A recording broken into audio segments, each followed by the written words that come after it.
And I don't know, we got to talk about time management today. We got to talk about time management. But first of all, before we get to time management, Mike. What's up? Tell me about that list you were making earlier today. Oh, that list. Okay. So I was doing what we call a brain dump, where you dump out things that are on your mind onto a piece of paper that you might be feeling overwhelmed around. I do that too. I call it my worry list. A worry list. Yeah. Okay. A mind sweep is another name. That's cool. Actually, the mind sweep actually came from a book called Getting Things Done by David Allen. And I used this trigger list of topics. So I was looking at workplace stuff like... Still need a copy of that, by the way. I will get you a copy of that. Running a successful business often means dealing with stress, burnout, and exhaustion. That's why prioritizing your mental health at work is one of the most important decisions you'll ever make. Hi, I'm Leanna Lee.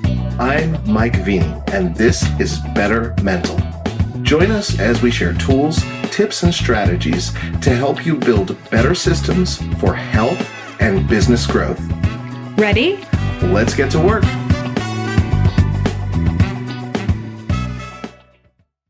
Finances, marketing, team, just stuff like that, administrative.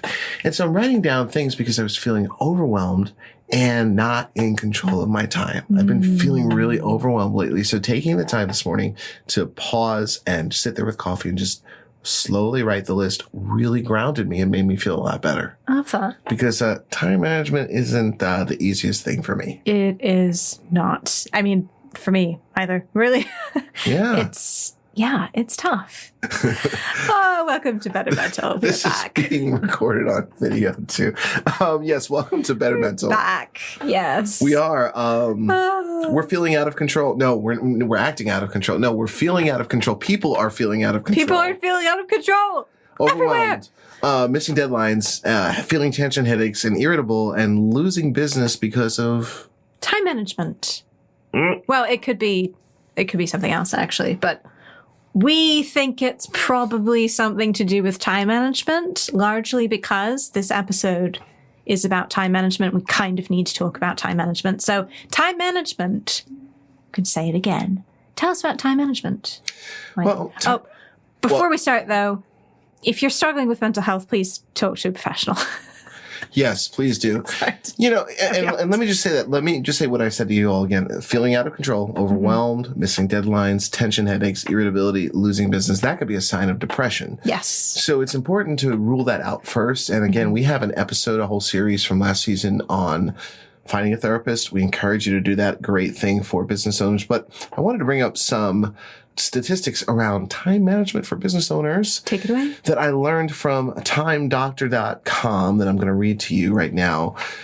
49% of working professionals never conducted a time audit to see how they spend their time. What? 82% of people do not have a dedicated time management system. And 80% of total time on a workday is spent doing tasks with little to no value. Interesting, right? And if working professionals or business owners spend 10 to 12 minutes planning their day in the beginning, they'll save up to get ready for this 2 hours of time I believe that would have been, just not there. And finally, I'm just going to say this. There's a lot more on here, but 3 hours per day are spent by the average manager on handling unforeseen interruptions and problems. I mean, these are some scary statistics. It's like no one's getting anything done. Yeah, seriously. What are you guys doing? We're gonna be doing this episode. This is a good time to do this because clearly we need to talk. Yes, we do.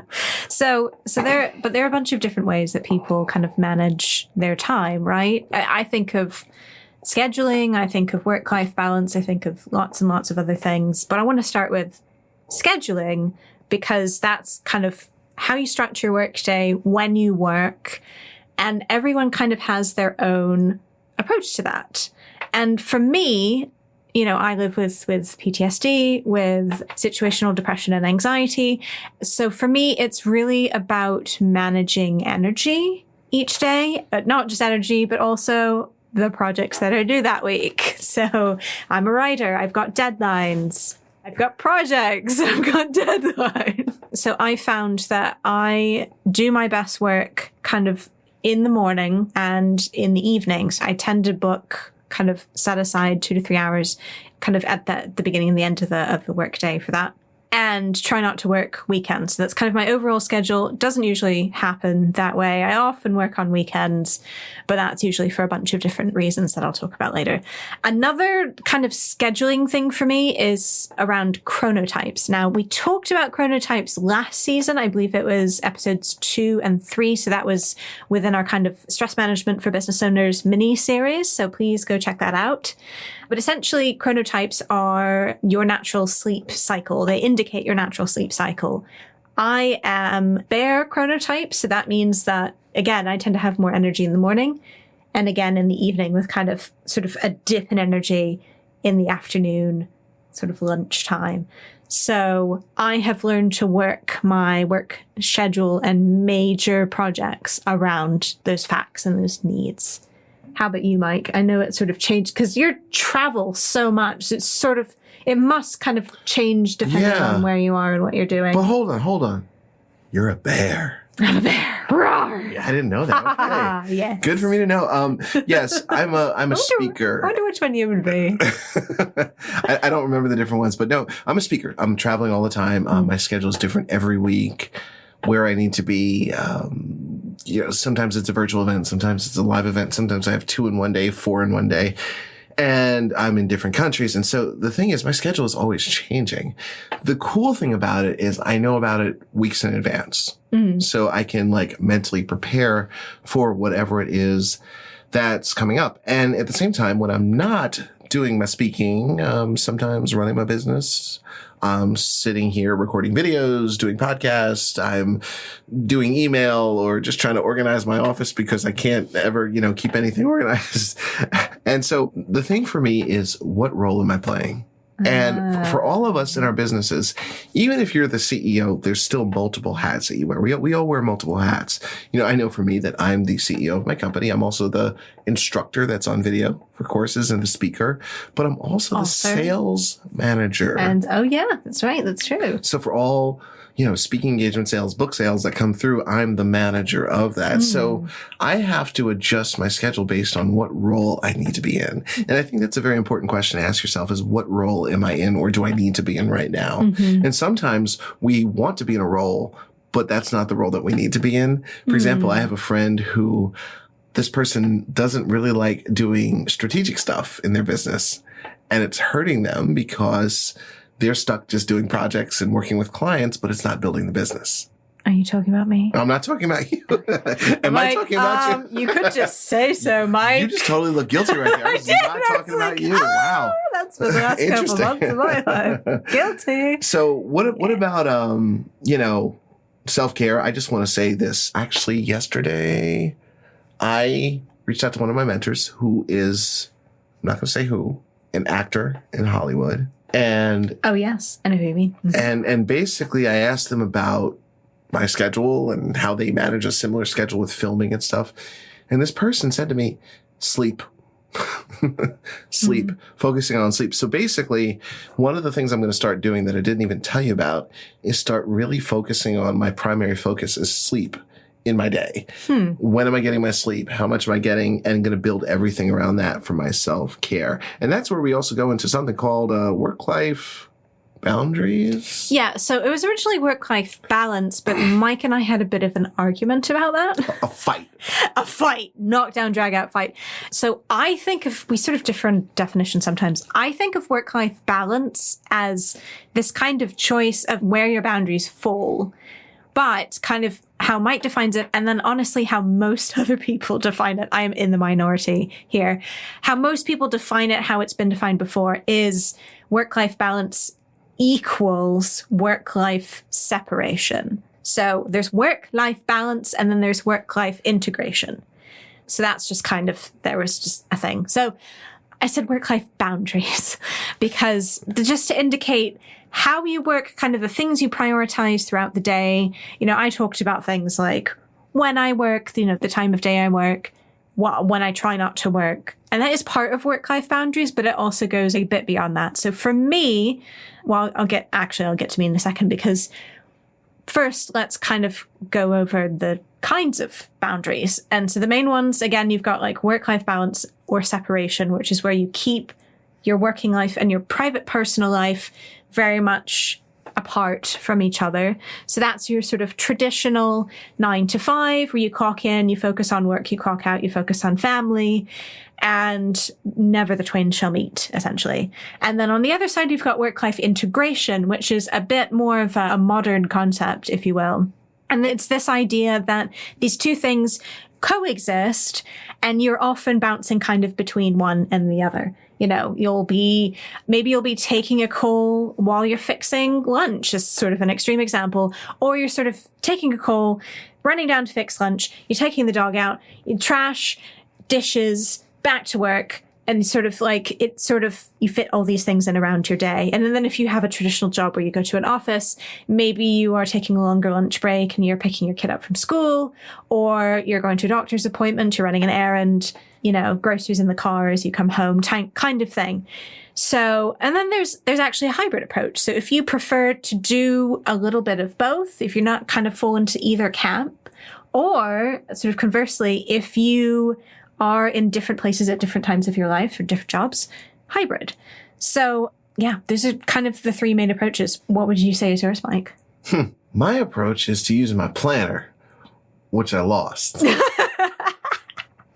It's been frustrating me, and I'm going to be very honest, it's actually kind of hard to focus on recording because I'm thinking about it, but no, it's okay. I use a planner, and one thing that I've learned is that people talk about work-life balance as this thing that we want to achieve. I hear about this a lot. Mm-hmm. You know, it's good to have work-life balance where you have your work life and your personal life, and you're almost getting like a good amount of time in both. Here's the honest truth. I don't believe that that's completely possible.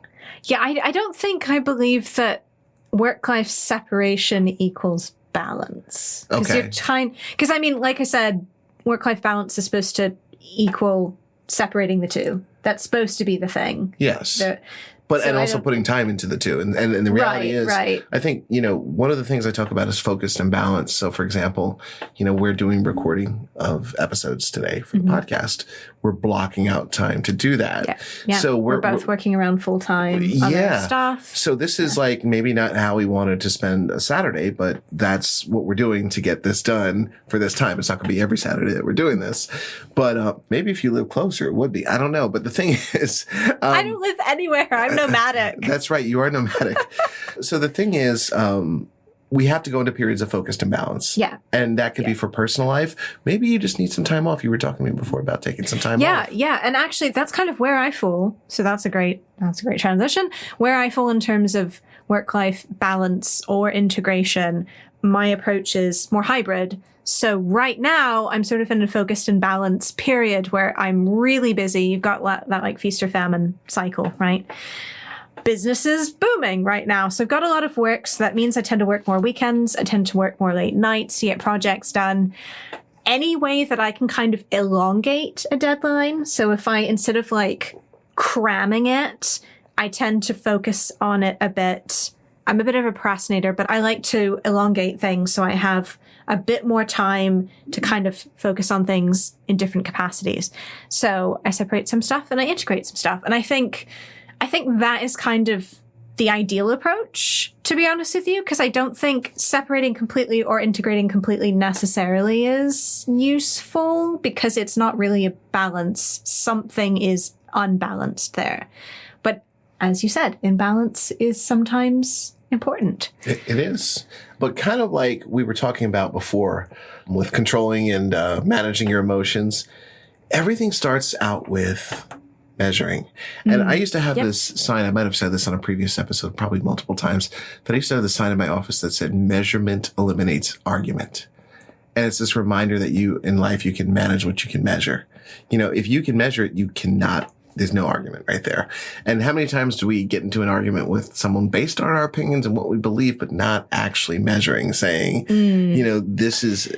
And measuring is, I should add with a caveat, measuring is different to bringing up statistics that prove your point that you haven't actually confirmed yourself. Oh, yes. You know, it's like, oh, well, I found this thing here that says that I'm right. Oh, yes, because I base all my measurement off of memes that my friends send me. If you send me a meme, that's what I use in my arguments. But the thing is, we think it's really important that you start with measuring how you're spending your time. And Leanna, why don't you tell them about a special tool that you have? Yeah. So last year, I started working with a business coach, Mike's business coach, actually. Lacey, absolutely awesome. We're going to try and get her on an episode at some point. We'll see. Anyway, she's fabulous. And one of the things that she started off with early on in the relationship was we had to track our time. I had to track my time and kind of see where it went. And I found that so useful that I ended up going back a couple months later and saying, okay, I'm still having trouble with time stuff. And it's really I'm not seeing where my mental health is affecting my workload and vice versa, how my workload is affecting my mental health. So I'd really love a clearer understanding of that. So she and I came up with basically a system for tracking my time where I looked both at the projects that I was working on, the clients I was working with, seeing kind of the different times I was working and like when I should be working. And then crucially, my mood and my mental health, my state of mental health at that time as well. So it was a bunch of different stuff, but essentially I wanted to get a sense of when and how long ideally I should work, what I should or should not be working on, depending on how much stress it was causing, like where is the stress coming from, and then just tracking that mood over time. And it was fabulous. I tracked my time for 2 months on that system. And I actually created a template for it, which I will be sharing with you for this episode. So stay tuned for that. I mean, you should be able to see it in our show notes, but it'll also be on our social media channels as well and on the website. And it's basically, I mean, I wish I had a fancier name for it, but right now it's Leanna Lee's work and mood tracker. So it's still pretty basic. There may be a fancier name for it coming soon, but for now it's fairly simple. But yeah, so that's ideally, step one, Mike, you're talking about measuring. Step one is tracking that time, measuring your time, and not just starting off saying, this is what I want to do today and then tracking that. You can't just try and control it is what I'm trying to get at. You're trying to learn how to manage your time effectively in the best way possible for you personally. So I encourage you not to try and control when you get stuff done. You could even experiment with it and kind of trying things different days and see if you work better in the morning, afternoon, try a few different things. But the goal is to kind of let things happen, and then you sort of develop that awareness over time, and you get a sense of, okay, what's okay, this works. Okay, man, I'm exhausted. I don't think this was a good idea. And then it's like these patterns, and that's what Lacey kept saying is look for patterns. And you're looking at really at the results. Like, what have you learned? What are you seeing? And then eventually you can leverage those insights and results and adjust kind of how and where you spend your time. I love that. Yeah. And can I tell you something that we're doing right now? Yeah. I'm tracking the time. As we're recording the episode, yeah. And I think you and I have worked together long enough to kind of almost have a feel for where we should be time-wise without even saying. Yeah, you'll see us do this if it gets beyond 25 to 30 minutes. Yeah, wrap it up. And those of you that are listening, we have hand signals. Mm-hmm. We should totally make that another video, show people our secret hand signals. Just ooh, stop. But I use a planner that I lost. It's actually called the Full Focus Planner. It's one of the many paper planners. I have one of those. It's really good. Yeah, it's from a company called Michael Hi-Hat and Company. And stop it! He keeps rubbing. He's rubbing his leg. You can hear it through the mic. That sounds so weird. I'm rubbing my leg. No, I was itching. I'm not rubbing your leg. Jeez. That'd be so much worse. Thank you for being my co-host, by the way. I'm just full focus planner. The full focus. Yes, full focus. Focusing basically, fully on this planner. The thing I like about it is it forces you to focus on 3 goals each quarter. 3 main goals. They call them your big 3.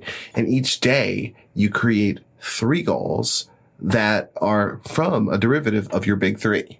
And so you're always focused on those big 3, and you still can put a to-do list and stuff, but you have to focus on your top priorities. And that really taught me a lot about time management, because one of the lessons I learned from very successful people, they only focus on 3 main things each day to achieve. And everything else, great if they get it, but those 3 main things. So what are your 3 main things? The other thing that I like It taught me the art of rituals. And so I have 4 rituals that I don't think I've ever shared about. I have a morning ritual, an evening ritual, but I also have a workday startup ritual and a workday shutdown ritual. Nice. And the cool thing about that, it lets me know I am transitioning. So when I do that workday startup ritual, I know at that point, all right, we're going. We're at work today. And when I do that shutdown thing, it's like, we're done. Clocking out. Yep, clocking out. And it's almost like something, it could be a 1-minute ritual, whatever it is for you. But maybe at some point we'll just talk about my rituals on an episode. Yeah, that'd be really cool. The other thing I want to talk to you about is interruptions, because we all get interrupted. Maybe you have children at home. That's a very common one. Or you have a significant other, or just people around you, or maybe social media or notifications on your mobile device interrupts you. It's important to address interruptions in your time management and pre-plan how to deal with them. This is very important. And this is why we're creating this for you, so you can take some of the stuff that you learn from here and use it yourself. One thing is just knowing when and how to be flexible. Yeah. Because there are some interruptions that are really important. If you have a child that comes to you and they're hurt, they broke their arm or something, well, guess what? You're probably going to want to stop what you're doing and focus on that. But if your child just wants to play Pokemon with you, that might be a different story. Another thing is learning to say no. And this is really important, because the more you build your business, the more things get asked of you by the people you work with, people you love, new clients, all that stuff. I'm a big believer in just learning how to say no. And I want to reiterate something I gave in a previous episode, the sandwich technique.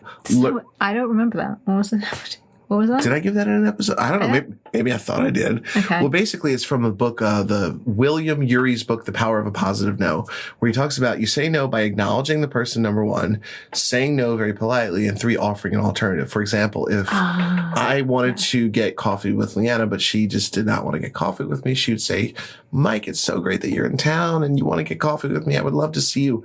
Then she would say a polite no. Unfortunately, I have too many client projects for the next 2 years, so I can't see you for the next 2 years. And then she offers a polite alternative. If you come back in 2 years and remember, wink, wink, maybe we'll get coffee. So the thing is that's a way of saying no. And also, what about advocating for yourself? What do you? Yeah. So when it comes to interruptions, I think one thing that we all struggle with is applying those boundaries. Setting boundaries is its own thing, honestly. But applying those boundaries, if you have boundaries in place, like you don't work after this time, or you're trying to track your time, you're trying to get some healthy boundaries in place.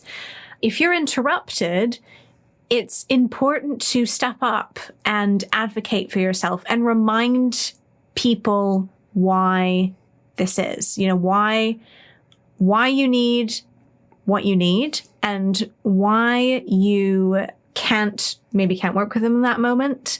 Maybe it's just the wrong time. Whatever the case may be, you just kind of have to deal with that interruption from the perspective of, this is what I set in place. This is how I'm prioritizing things. These are my boundaries. And then making that known. And it's a version of saying no, but it's saying no from the perspective of, this is kind of why in my head, this is the reasoning behind that. You can still say no politely. You can still use the sandwich technique, but it's just kind of starting off with this is a business thing. This isn't I'm not just saying no. I'm saying no because I have these boundaries in place. So that's just something that I try to be aware of, because I constantly have to remind myself to be a better advocate for my own needs, my own boundaries. And I think we all do, really. Yeah. And there are different time wasters that happen for all of us. We're all guilty of them. For social media, it's, that way for many people looking at the news. Sometimes for me, it's certain group texts. I have certain friends that, I don't know if you've got friends that put you on this group text where just nonsense comes out in the middle of the day and it's hilarious and you can't focus. So I have to sometimes put my phone down and turn off notifications. So these are some things that I do to manage interruptions. Yeah. So once again, it's all about learning to set workable systems in place for the long term, right? By getting to know yourself and your mental health better. So, the first step is measuring, tracking that time. But while you're tracking that time, think about these different ways that your time can be interrupted and how you can respond to that. So, if you choose to use that spreadsheet, the tracker that we talked about, there's room there for notes. So write down your interruptions. Who interrupted you? What was the interruption? What was going on? And how did you respond to it? And that may also give you some good insights in the future. And like I said, it was super, super helpful for me. And it's kind of become the basis for my schedule today. I learned, things like how many hours work really well for me, how many days I prefer to work, the times of day I prefer to work, and different projects that can cause me stress and kind of take longer and therefore cause me to lose money, drop my hourly rate. Mm-hmm. And God, I had another thought. What was it? I don't know, but speaking of time management. I know. It's time to wrap this up. It is. Anyway, best of luck with the tracker. I hope you give it a try. What's coming up? Yeah. So next for us is we're going to create some coping ahead systems as we talk about planning for the worst days. For the worst days. With a very special guest. So tune in next time for that. Thank you so much. Thank you. Take care. Take care. Bye-bye. Bye. Thanks for listening. You can learn more about the resources we mentioned or connect with special guests by checking out today's show notes at bettermental.fm. And if you liked this episode, keep in touch by following us on your favorite podcast app. In the meantime, we'd love to hear what you think about the show. So DM or mention us on Twitter at BettermentalFM. Thanks again, and see you next time.